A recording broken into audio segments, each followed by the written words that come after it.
Welcome back. It's Rich from U-Turn Health, and we're going to continue this series on reentry, what it's like coming out of jail, what it's like dealing with substance misuse and mental health issues and all those struggles.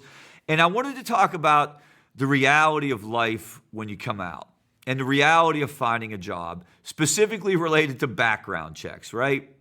You know, you do what you need to do, you do the time, you're ready to start a new life, and you come out, and every place you go, you just feel like you're hitting a brick wall. And the first thing I want to tell you is I want to validate that. I want to tell you it is not easy. The deck is stacked against you. There's a lot of legislation being pushed. There are some new bills out there, second chance opportunities and things like that. But it still is a world where there's a lot of stigma and there's a lot of barriers between you and that job.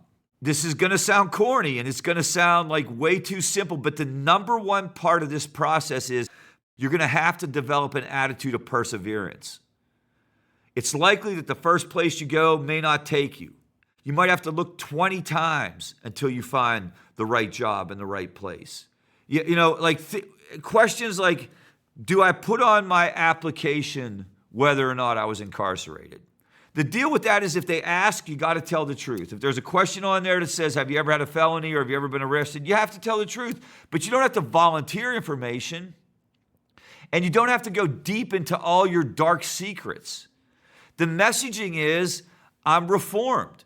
The messaging is, I want to give back to society. If you're a person in recovery, if you're in recovery from a substance use disorder or dealing with mental health, the message is, I've stabilized. I'm getting the health care that I need in order to not commit those crimes, in order to not fall into those behaviors again. And the other message and the other thing that you need to know, and I've learned this in my 25 years of recovery, people in recovery, they are some of the most powerful folks in the workforce out there. They tend to be incredibly hard workers. They tend to be incredibly honest. They tend to really take advantage of second chances.